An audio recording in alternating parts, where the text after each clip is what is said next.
Thank you, Sam. And thank you to you and Vincent for all the work that you do behind the scenes to bring these incredible programs to life. The United States Capitol Historical Society is the congressionally chartered nonprofit uh, that is charged with telling the story of the Capitol and the people who work in a manner that inspires informed patriotism. We consider this an honor to be doing this. We recognize that while we are chartered by Congress, we are not funded by Congress. So we are so grateful for each and every one of you who joins us today and joins in supporting our work. Today, we are going to have a fascinating discussion with Carlos Orta, the author of Havana to DC, The Rise of Cuban Americans in Florida Politics. From Havana to DC, the rise of Cuban Americans in Florida politics has been described as a love letter to the first group of Cuban Americans appointed or elected to political and public office from Miami. Mr. Orta is a former legislative aide who's had the opportunity to work with most of the people in the book. This book speaks to the Cuban community's drive, its force, its focus, and the ingenuity of Cuban immigrants who within just a generation went from 0 elected officials to electing the first Latina and the first Cuban American to the United States Congress. Mr. Orta brings a profound understanding of the public, private, and nonprofit sectors and their intersection with the U.S. Latino community and its leadership. He has earned a reputation as a trusted and strategic leader. His contributions garner recognition from various institutions and publications, including Cine, Golden Eagle, and 2 Bronze Tellies for an award-winning short documentary film series called Insider Game, and an award from the PR Council for an in-house corporate DEI campaign. He has unique insights and knowledge gained at 5 global Fortune 500 companies: Anheuser-Busch, Carnival Corporation, Ford Motors, Tyson Foods, and Waste Management. These opportunities have taken him to Atlanta, Detroit, Kansas City, Los Angeles, Washington, D.C., Miami, and Arkansas. His areas of expertise encompass governmental relations, communications, DEI, nonprofit management, and philanthropy, and now writing. Currently, he is working on a master's degree at Georgetown University. He's a lifelong learner holding an executive education certificate from Cornell, from Harvard Business School, and from UCLA. We are honored to have Mr. Orta with us today. Now, let us start this. Might I call you Carlos? Of course. Carlos, tell me about your own background. Are you yourself a Cuban American, or how did you come to be so interested in Cuban Americans? Sure. Thank you. First of all, thank you, Jane. The honor is mine to be with you today. And what a wonderful institution you represent, right? The Capitol. It's the beacon of American society, freedom, everything that we as Cuban Americans aspire to. So what a wonderful job, and thank you for all you do for our country. So I was actually born in Cuba. We left late. Fidel Castro came in January of 59. We left in 69. So we were the second wave of Cuban Americans to leave by plane. And we went from Havana, Pinal del Rio, Havana, Cuba, to Spain, where my parents, we were there about 2 years. So we had enough money to get to the United States. So we came to this country in August of 71. So yeah, next month. It's amazing. And grew up in Miami, Florida, which is what I say is the free Cuba, and a wonderful place to grow up. When we moved to Miami, it was a sleepy little town, and it's amazing how it's been transformed over the last 50, 60 years. But definitely proud to have been born on the island and proud to be an American. And so when you were a little kid, I understand your aspiration was to be an architect. Uh, It was, I had a little buddy of mine whose father was an accountant at an architect's office. And one day we went to go visit the office. I must have been 10 or 12, I don't remember. And I saw these little miniature buildings, right? These little replicas that architects do of the actual building. And I remember going back a few months later, the architect was there and he took us to the site where the house is being built.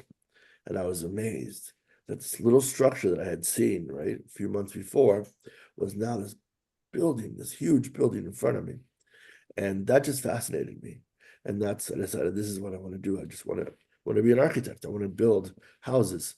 And then obviously growing up in Miami, I wanted to focus on houses on the beach. So that was my dream from the time I was 8 or 9 years old. Well, and I want to alert our audience that this we do different kinds of webinars. This one is going to be a conversation all the way along. So I have a whole set of questions, but we also invite the audience to participate by putting their questions in the Q&A, and I will fold those in to our conversation. I just happened to have done a little bit of research about you before we got started.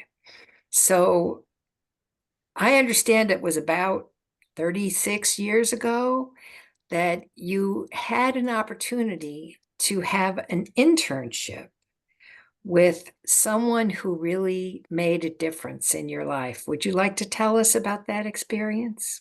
Absolutely. So I was at the community college studying architecture, and I was very frustrated that summer, and just needed a break. And so a friend of mine worked for then a state senator named Ileana Ross Lehtinen. Now, at that time, this would have been the summer of '88. Ileana was the first Cuban American woman elected to the Florida House and then to the Florida Senate. So she was already a trailblazer by that time. She was elected to the House in '82 and to the Senate in '86. So I said, well, I don't know. I don't like politics. I'm not a fan of politicians. I'm not sure that I want to spend the summer with, working with a politician. My friend convinced me. And sure enough, I spent that summer with her. And what I fell in love with first was helping people, right? People would call the office. They needed the senator's help. And so the fact that we were able to help these folks, that we were sort of their last call, to me, that was really fascinating. And it made you feel good, right? Who doesn't feel good helping people? And then in the afternoons, after 5 o'clock, we would go and probably visit 3 or 4 different places in the evening. It could be a baseball game. It could have been a home for the elderly. And I was amazed at how Ileana was able to go from place to place, location to location, and everybody felt like they knew her, right?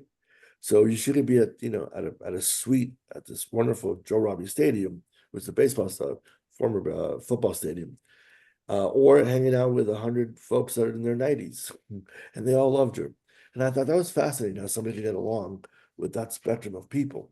And so I said, I need to learn how to do that if I'm going to be successful in life. And so she's just been amazing. And you're right. It was April of this year, 36 years ago, that I started that internship, and it completely changed my life. She is an amazing woman. We have the honor to have her on our board. And she is one of the most passionate people about American democracy. Really, I could see how she would change your world. Tell us a little bit about, do you remember or have you learned from family stories? What was it that sort of was the tipping point? Your family stayed for 10 years under Fidel's leadership, but then decided to leave. What was the tipping point that caused you to leave Cuba? It's interesting because growing up, we didn't talk much about that, right? We just the first group of Cubans that came to the States, you got to keep in mind, they all felt we're going back. Miami is a temporary place. There was no expectation we were going to stay. They were going to stay here. I think to a certain extent, similar with the second group, which we're part of. And so there wasn't much talk about, that. I think if I had to, this is a great question. I should ask my mom. My guess it was hope, that they hoped that things would change, that the country would go back to free elections. But after 10 years, things, obviously got harder and harder, became much more difficult. Communism set in. And so I think they felt at that point that this is not getting better. And if we're going to have a good life, this is the place. And with a lot of Cuban Americans, right? And so we left, looking for freedom, for democracy, to raise your kids. There's a story in my book about the Peter Pan operation, and hopefully we'll get to that. But it's an amazing story. And again, the first two groups think we come to the States, but we're going to go back, right? We had the Bay of Pigs invasion, which we tried to take back Cuba, and that didn't work. And so there wasn't a lot of talk about, that at the household. Maybe it was too painful. I'm not sure, but I'll definitely, my mom is still alive. She's 91. So I'll definitely ask her that. Well, and one of the things that is interesting to me is that because there was a sentiment that we're here for temporary and we're going back, we're going to take our country back, that there was a reluctance to get involved in American politics. But somehow Ileana worked through that and got herself involved and was that kind of a trailblazer. Was there any kind of tension that you experienced with how Cuban Americans joined in American politics? No, so there's a joke that if you're Cuban, there's just two sports, baseball and politics, right? So that's a joke if you're Cuban. I'm horrible at baseball, so luckily the politics sort of worked out. But the first group of Cubans you have to remember would have been in the late 60s, early 70s that got to the States, Miami in particular, but Jersey, a lot of Cuban Americans obviously in New Jersey, Chicago to a certain extent, and then through the Pedro Pan program, really all over the country. But the first group of Cubans realized, in this country, like anywhere else, you have to understand politics. That's that's what matters. And so they tended to lean towards the Democrats. They'd be associated with the Kennedys, obviously, because of the Bay of Pigs, and then Jimmy Carter. It wasn't until probably the 80s when Reagan came along that a lot of Cubans started to become more Republican, more conservative. And that's at the time, I think, where we realized we're not going back home. It's now been almost 20 years. So we're going to make, this country in Miami, for those of us that grew up there, we're going to make it our home. And so politics for Cuban Americans, from the 20s, 30s, and 40s has always been a very important part of life. And I talk about that in the first couple of chapters in the book. It's just a brief glimpse about Cuba and how we got to where we are. And Lincoln Diaz-Balart, who was a longtime member of Congress, I had the opportunity to work with him. But when I was writing the book, I said to him, I didn't realize that your family, your great grandfather, had been in politics since 1930. That's quite the legacy. And so the first, Ileana is probably the exception, but the first couple of Cuban Americans that run for office and then become successful, that was their sort of profession, their family's profession for a lot of them in Cuba. So for a lot of them, it was sort of a natural transition to go from Cuban politics to American politics in Miami. And you grew up in Miami. Miami's in your heart and soul.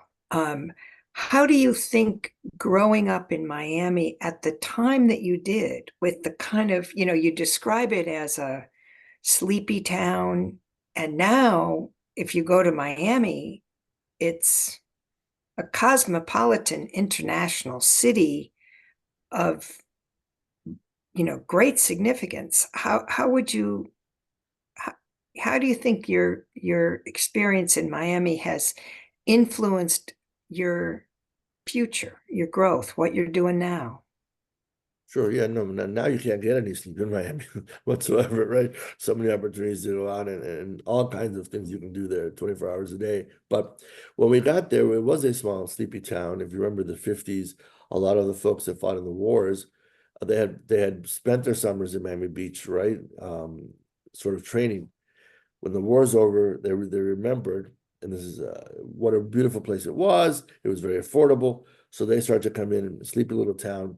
Then you've got the Hollywood starts to come in. That starts to, sort of a Jackie Gleason show. It starts to develop the town.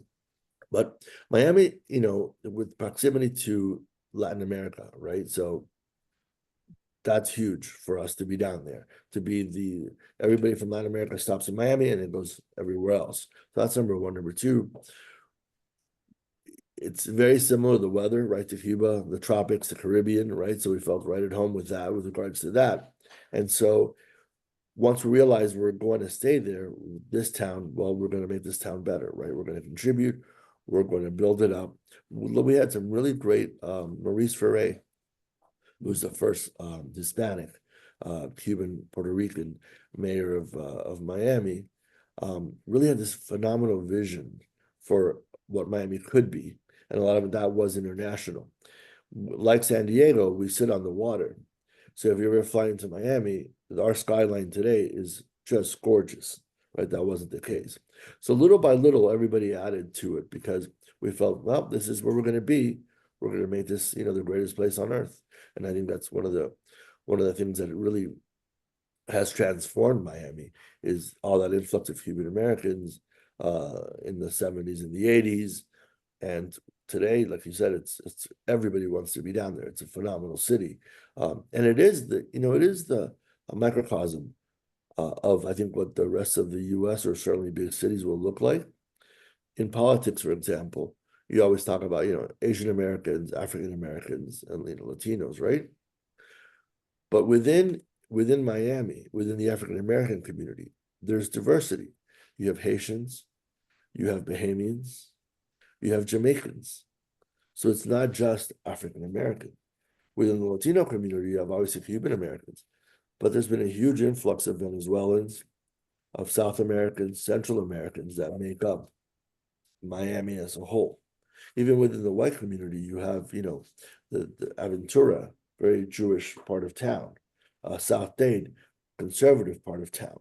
So it's Miami and Dade County is very diverse. And that's kind of the politics that I grew up with. So it wasn't just, black or white or Hispanic. Within those groups, there were subgroups that made those populations very special. And talk to me about the Cuban Americans and, sometimes people say the Hispanic population is going to do X or the, Latin population is going to do Y. I've learned that's really hard. It's you can't really say that because the Cubans have one sense, the Mexicans have another sense, the Venezuelan, people come with different experiences. What why do you think that the Cuban American population has been so dominant in Miami politics? Well, we were very concentrated, right? We were focused on a mission, which is taking back our homeland, and that was the focus. And we were there. Once we realized that wasn't going to happen, like I said before, then we're going to make Miami the best possible place. The first there's 4 waves of Cuban Americans. The first 2 waves came to this country for political reason. And I think that's key. When you go to a country for political versus economic reasons, right? There's a difference there.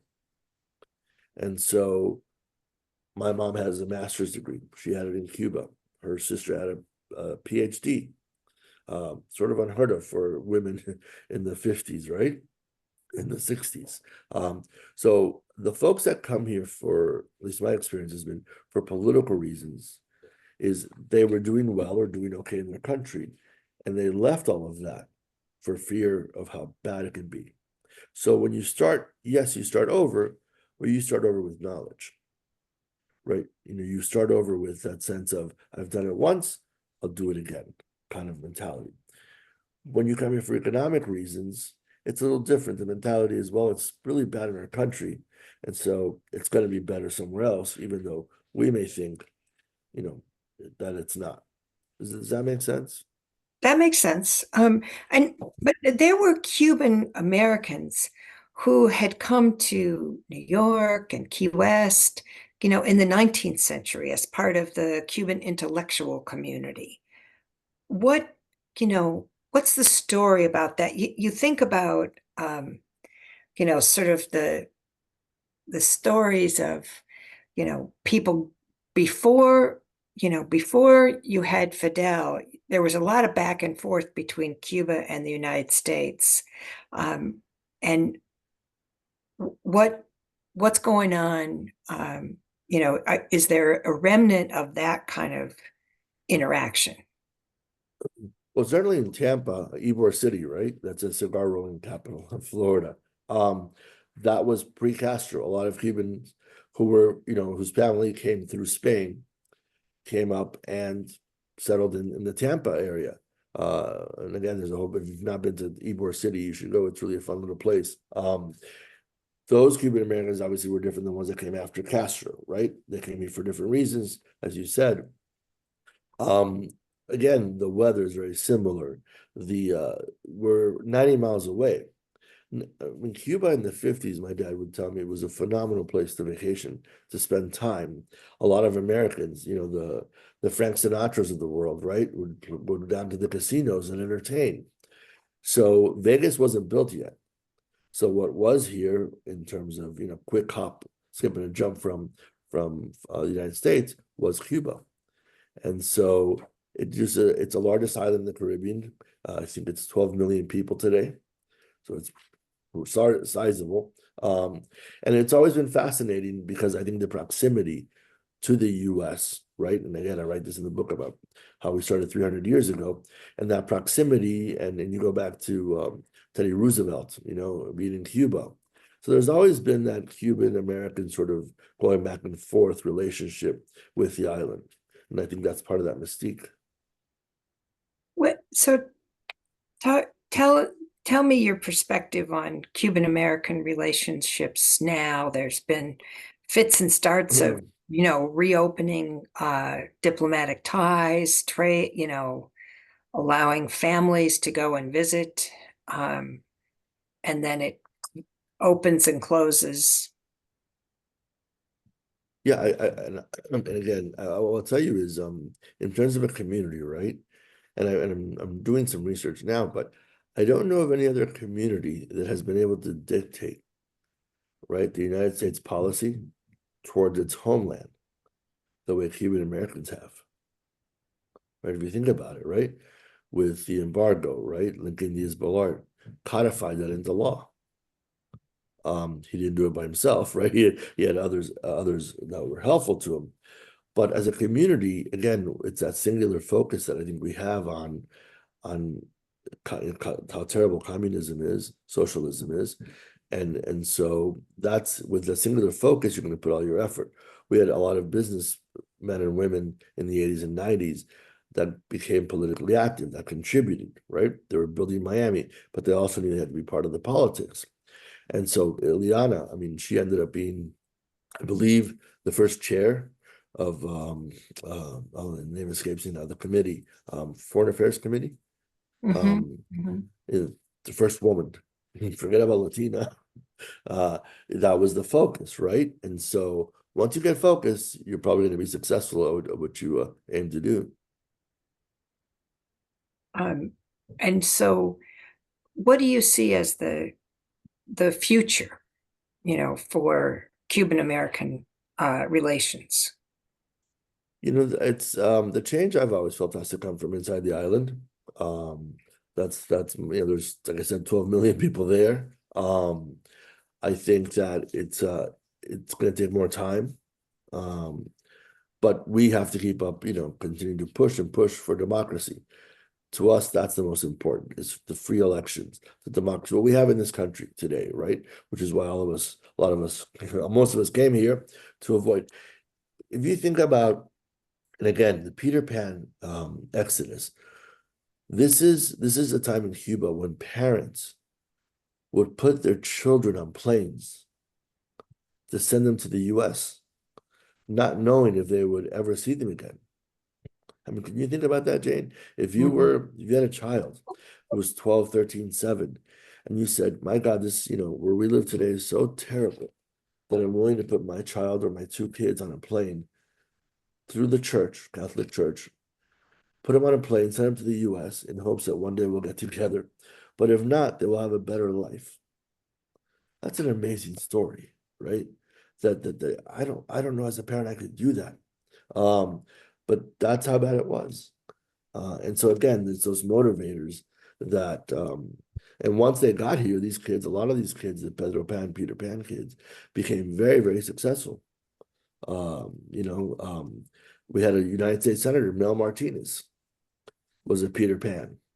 At one point, Ralph de la Vega was the number 2 at AT&T, was vice chairman of AT&T. What an incredible success story, right? To have somebody come here with nothing, be put on a plane, and rise to become the number 2. So it's I'm not sure what it is about Cuban Americans, but it's just certainly determination and focus is something that we have. And so I have to put my glasses on so we can pull some of these questions from our Sure. audience. So would you like to opine on the Elian Gonzalez drama? So that's in the book, and that's interesting because what I'll say about that is in 1980, Bill Clinton is the governor of Arkansas, right? Jimmy Carter's president.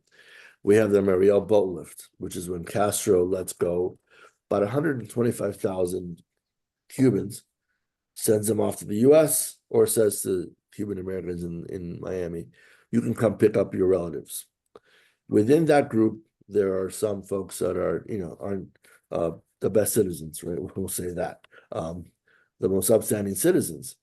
And so as a result of that, you have 125,000 Cuban Americans all of a sudden flood Dade County, Miami. President Carter asked Governor Clinton, to take about 10,000 of them, and they moved them to Arkansas, right? So long story short, between when they get to Arkansas, these Cuban Americans start to riot. There's a prison riot. They burn down the prison. Clinton loses his reelection. And besides the tax issue that he had passed while he was governor, he blames Cuban Americans for his loss. The first Democrat governor in the state seeking reelection, he loses. Fast forward, right? Who's the president? Clinton. Who's the attorney general? Janet Reno from Miami, who he had just appointed, right? And so it gets very, very complicated situation with Elian. It's a tough situation because on one end, his mother risked their lives to come to the US, and he was the only one to survive.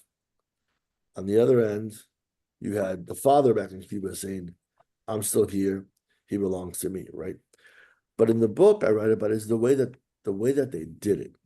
I think it was just, there's a photo there. I think it's a Pulitzer Prize winning photo where there's a sort of a gun pointed at this 5-year-old. And we live in America. You don't have to do that at 3 or 4 in the morning. And so I just think that whole situation could have been handled much, much better. And it still resonates with a lot of Cuban Americans in Miami. Absolutely. And by the way, Elian is now, I believe, serving in the government in Cuba.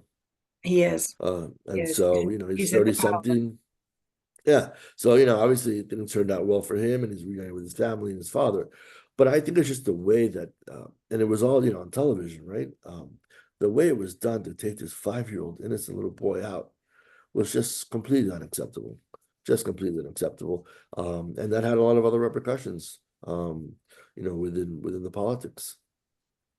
Do you think that incident moved Cuban Americans to become Republicans because they were, as you say, when they first came, they leaned toward the Democratic Party. Would you say Reagan, it was Reagan, I think, who gets the credit for getting Cuban Americans to become much more Republican, more conservative. Reagan had a famous line that said, Hispanics are Republicans, they just don't know it. right? And that was based on the values, family values, church, and all of that. One of his famous lines. Um, Reagan spent a lot of time, and sort of George Bush, obviously, in Florida, but in Miami in particular. Um, then we have Jeb Bush, right, President Bush's son, who in 1980 moves to Florida. So that starts to really turn the Cuban community much more Republican, much more, we're all business folks, but become more Republican, philosophically tied to the party. Um, what I think that what happened there was, and again, there's speculation about this, and this is not in the book, but Al Gore probably lost some Cuban American votes because he was running at that time, lost some Mhm. Cuban American votes as a result of how the Clinton administration handled the Leon Gonzalez issue. And again, the way that it was handled, I think is the biggest challenge there. And you spoke a little bit about the Mariel boat lift. Uh, did did you identify that there were tensions between the early Cuban Americans, who came right as soon as Castro took office, and those who arrived later from the Mariel boat lift? Not sure. I mean, there's always, it's 125,000 people coming into a city, right? So there's tensions going to get created. They were housed under I-95, which is not the optimal place to house people if you've ever been under I-95 in downtown Miami. And so it was a very interesting time in Miami. I was very, very young, so I don't remember a lot of it. But the movie Scarface comes out as basically as a result of the Mario Bolis.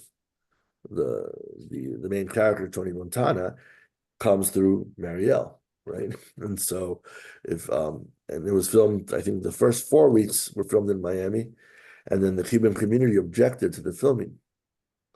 And so they had to move the filming back to Los Angeles, which is, and that's in the book. It's an interesting story about Mario Bolift and Scarface and how they have to move the shooting, the picture back to Los Angeles because the Cuban American community felt that it was not the proper way to show Cuban Americans. And, it's very similar to I guess, to the Italians, right? With The Godfather, right? Didn't think Godfather was the whole story of Italian Americans. Exactly. So, we don't want Scarface there. This is the way that Cuban Americans are. And so, but yeah, there was definitely a lot of tension.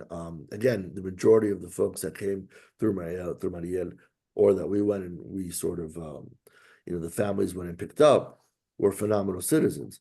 But Castro did let go of thousands of folks from jails. And so I think the tension was there. And how do you separate? How do you do that? The Mariel community has been extremely successful in Miami. I mean, with some of the companies that they've started, some of the enterprises that they've done, just amazing with that group of people. And that was sort of the last and the largest group of Cuban Americans that have come in at one time. But it was definitely a shock to the system in Miami. Anytime you get 100,000 people show up overnight, I guess. as you know, as a mayor, that's going to be quite a challenge. That is a shock. So tell me about this.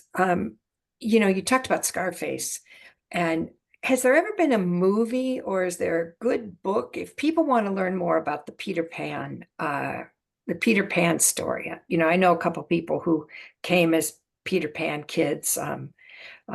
What, but I don't know, is there a historical fiction book, a movie, something that you would recommend people would look at? Sure. So there's probably several books. I don't have top of my mind, but I can put them on my website. Written by Peter Pan folks. Mhm. But Barry University in Miami Shores, which is my alma mater, so plug to them.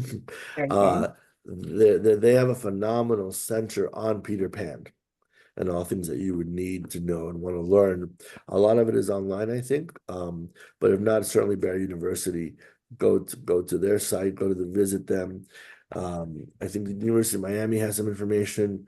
University FIU has some information as well. But it's like this incredible generation, people that are resilient. These folks are so resilient given what they've been through. And a lot of them, the ones that I know, are also very humble, and then they just don't talk about it. It happened. We got here. We're gonna do great, and we're gonna just focus on that. Tony Arguiz. There's some specials that have been done, I think, by the local PBS station. So if you would just Google, Peter Pan, Miami experience, you'll get quite a few things that show up. And have they been able to then bring their parents over? So I think most of them, were able to reunite. I think altogether it was 14,000 kids, if I remember correctly, that were part of this 2-year program. But there's some that did not. They never reunited with their parents again. And so, again, the things that one community will do for freedom is just amazing, just amazing. And one of your chapters is exiles versus immigrants. Do you want to, extend your conversation about the differences in those two words? So again, when you don't have a country, you're exiled from your country, because you have no choice. You come here as an exile, right? And again, we thought we were going to go back at some point, and then we realized, no, this is not happening.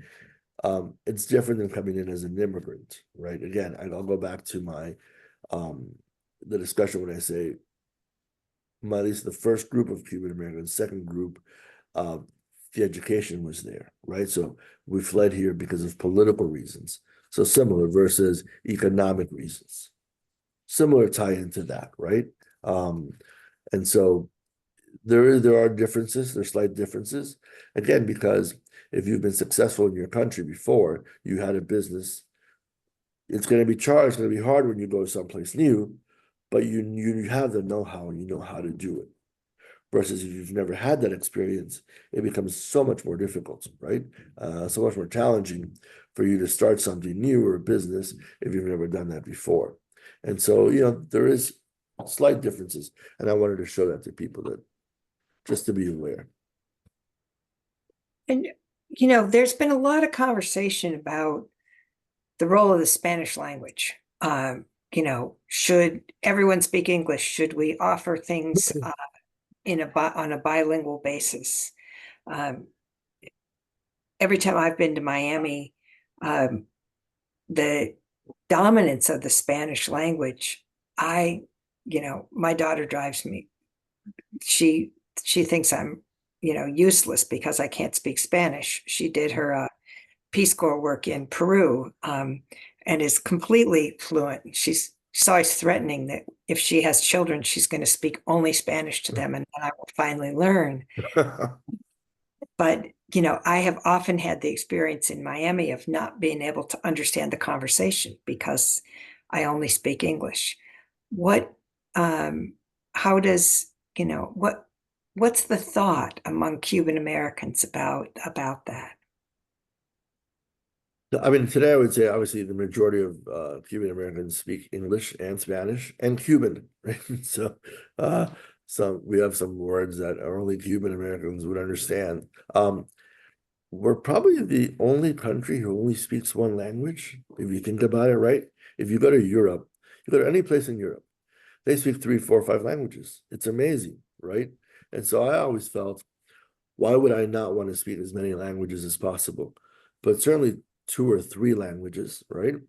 Right. That are important. I wish when I was younger, I would have learned, Chinese or Mandarin or something like that, right? Billions of people on that side of the world. But I'm fortunate, that I grew up in a speaking Spanish household. I spoke Spanish until I was 5. When I came to this country is when I first learned English. Because I went from Cuba to, when I left Cuba when I was 3, went to Spain. In Spain, I only spoke Spanish. And then it was here that I learned English, where my cousins that were born here primarily knew English, not too much Spanish, right? So anyway, I think, look, the more languages, the more important it is for you to know. Why would you not? I wish I spoke a 3rd language or a 4th language. It makes travel that much easier. But today, definitely, everybody speaks. In the majority of the town speaks speaks English. But little Havana, maybe there's some little places here where it's helpful. But it's like going to Rome. I tried to learn Italian when I went to Rome. I took little classes here and there, right? Because I wanted to be at least be able to understand or pick up things Sure, sure. while I was in Rome. Same thing when when I first went to France. Be able to pick up on some things. To me, that's important. I want to understand their culture. So I think we should definitely be able to, as Americans, yes, English is important, obviously. But why not learn two or three other languages? In Miami, for the longest time, and there was some controversy years ago, but the ballot, right, the voting ballot was in English, Spanish, and Haitian, Creole. Hmm. So, again, why not? If a large population, and in Haiti, there's a part of Miami called Little Haiti, um, which a lot of the Haitians live there, started there, right? Like Little Havana, Little Haiti. In fact, Haitians have elected, I think, 2 or 3 members to the Florida House. So it's a sizable population. Nothing more Americans to vote. Why not help them in their language? But that's the way I look at it. Well, I appreciate that.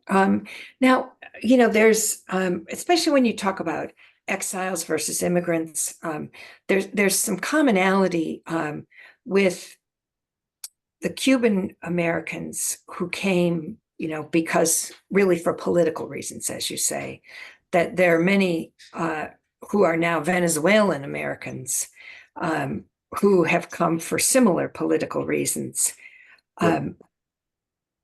And has there been any sense of those Venezuelan Americans kind of looking at what the Cuban Americans have done and said, maybe we should try some of these activities? Or is that just something that I'm looking at? No, no, absolutely. And I read about that in the book that both as Central America, South America, um, you know, changes, from governments, right, that are more sort of Republican leaning to socialist leaning, you're going to have more and more people wanting freedom and wanting to escape, and they're coming to Miami, they're coming to the United States, but they're coming to Florida for the most part, California. The influx has been incredible. The largest number of Colombians in the United States reside in Miami. Nicaraguenses, who were probably the first group of folks. Under the Sandinista, right? They were the first ones to move to Miami. They've built businesses. You'll start seeing more and more of that. They sort of have become engaged with the Cuban American community, and over that freedom, over that love of freedom and that love of democracy, they've built businesses. They've been elected to office. There's at the county level. I'm not sure about the state level. We did have someone, I believe she was part Ecuadorian, who was a member of Congress for a couple of years. And so, that's happened. So little by little, as that population starts to grow, I have no doubt that the next census is in 2030, right? So the reapportionment will take place in 2032. I have no doubt that by then you may see one or two Latino elected from South Florida that are not Cuban American to the legislature in particular, and at the local level, they're Venezuelan. Doral, for example, there's a city. Majority of the folks there are from Venezuela. In Debbie Wasserschultz's district, it's called Weston. They call it Westonzuela, right? So many Venezuelans live there, and so and that's going to continue to grow and grow.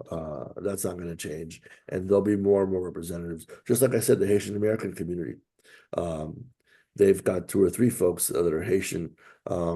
Now you've got Frederica Wilson, who I believe is Bahamian, Congresswoman, and so again, the diversity of Miami it's just amazing, and I think that's what other places, major cities, will start to look like over the next 10, 15, 20 years, is what we have today in Miami.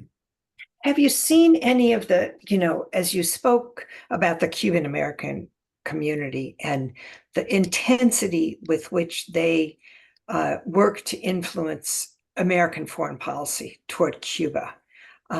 Is there the same kind of intensity with the Venezuelan or the Haitian community trying to influence a particular foreign policy toward those countries? There has been, I know, I think it's called the Nakara Act, that Lyndon Diaz Balart was very instrumental in passing. When he was in Congress, I know that Ileana and Lincoln worked with Carrie Meek on an act addressing the Haitian American community. Again, going back to that, right, that bipartisanship that you and I spoke about earlier. So yes, it's absolutely there. And the Cuban Americans have been very helpful to those communities, who are not, being led by, it's not free elections, it's not a free republic. And so absolutely, Lincoln and Ileana have been, and Mario as well, have been champions of that. And I'm sure Mario now and Manuel and Carlos Jimenez, we now have 3 Cuban Americans from Miami that are members of Congress. They're all on the same line when it comes to this. So we're coming toward the end of our time. I want to remind people that these webinars are recorded.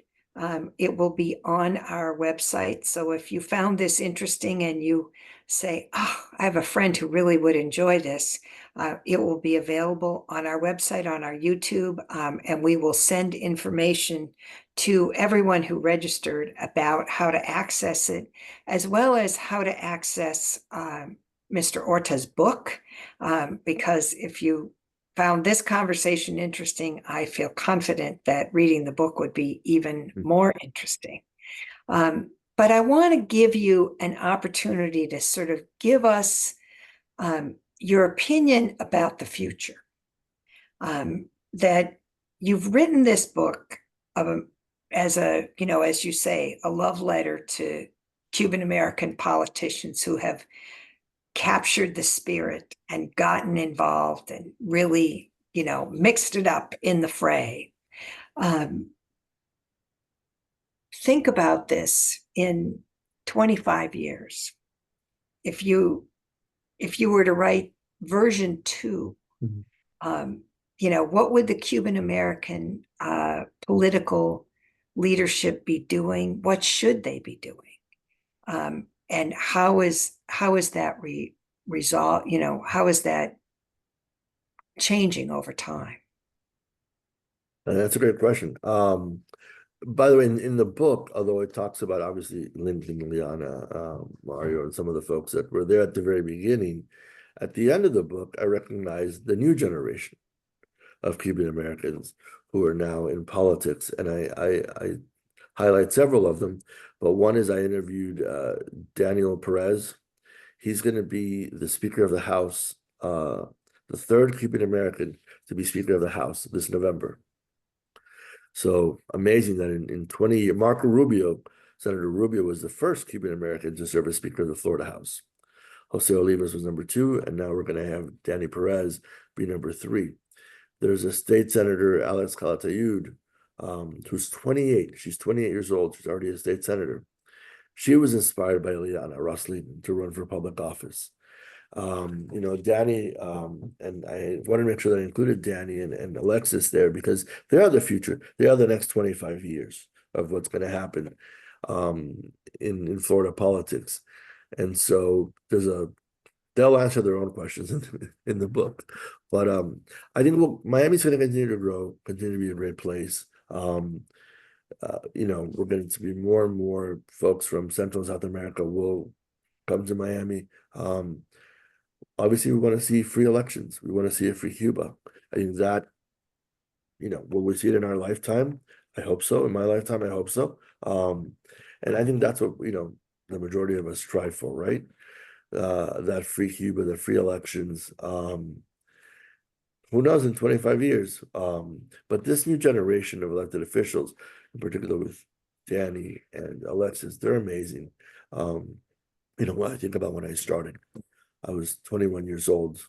my first legislative session. I had no idea what I was doing. No clue. In fact, there's a story in the book where I sent my boss to the committee because I felt it was meeting 3 different times and the committee wasn't meeting. And so, it was things like that you don't know what you don't know. This new generation is amazing. They're so smart, they're so sharp, and they understand. They've seen the first two folks, generations that have come before them.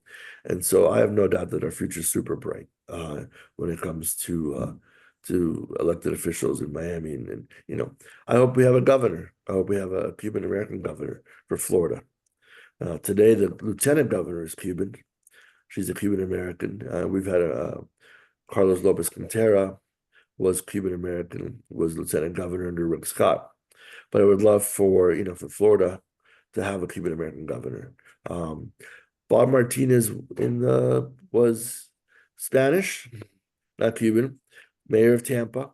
I'm not sure that he always associated being Hispanic, but his family was from Spain, right? So he technically, I guess, it would be your first Florida's first Hispanic governor. And just see where else we go. I mean, Marco Rubio is very young; he's in his 50s. Right, so he's got plenty of space. And other candidates, we've got several Cuban Americans around the country as well, right? And again, this book mostly focuses on Cuban Americans from Miami that I grew up with, that I worked with, right, as a staffer and as legislative aide. But they're all over the place in the U.S., and so I'm never surprised when I meet somebody in Kansas, for example, that's a Cuban in the legislature. It's like, yeah, I'm not surprised. Like we're everywhere. So the future's bright, Jane. That's what I would say. One final question, just because we talked at the outset about bipartisanship. Yes. Do you see bipartisanship amongst the Cuban American political leadership? Yeah, I mean that's the system that I grew up with. That's the way that Lincoln and Ileana, they worked together with Debbie Wasserman Schroll and with Carrie Meek. What issues were important to Carrie were important, Lincoln and Ileana and Mario would be there for her. What issues were important, with Israel, right? To Debbie, Cuban Americans would be there for them. So to us, I think again, who I grew up with, that's part of our DNA. It is helping you when we can, working with you, because that's how we've become successful. That's the only reason through partnerships that we went to have a Cuban caucus house under Speaker Gustafson, Tom Gustafson, who gave the Cuban Americans house office. And I see, the country swings back and forth, right? The pendulum. And again, to get things done in the business world, in politics and sports, in almost every place, you got to work together with other people. And so, my hope is that we do get back to that place where we can disagree, agree to disagree, work together when we can, and then let's get together and celebrate at night. And then I think that's what makes this country great. Well, I really appreciate the fact that you've given us your time, and you've shared a story that is certainly the American story. Coming to this country, making a contribution, and providing leadership for our own future. So as we move into a potentially contentious electoral time, we want to remember that ultimately what we're looking at is the values of inclusion and full participation, free elections, standing for our elections, accepting the outcome of the people's vote, and having a peaceful transition of power. That is something that George Washington stood for. And it's, as we come close to our semi-sesquicentennial year, we're all going to learn how to say that as 250. That's right. We thank you for being here, for sharing the story. And we thank all of our participants for listening, hanging with us. And we remind you, as we always do, that these webinars are only available because of the support of our members, guests, and friends. So please keep those cards and letters, keep those donations coming. Encourage your friends and neighbors to become members of the United States Capitol Historical Society. It is an investment in knowing our history, for only in knowing our history can we build a future that is worthy of the values of this country. So thank you, Carlos. Thank you for being with us. We are grateful to each and every one of you who is here, and have a good week. Take care. Goodbye.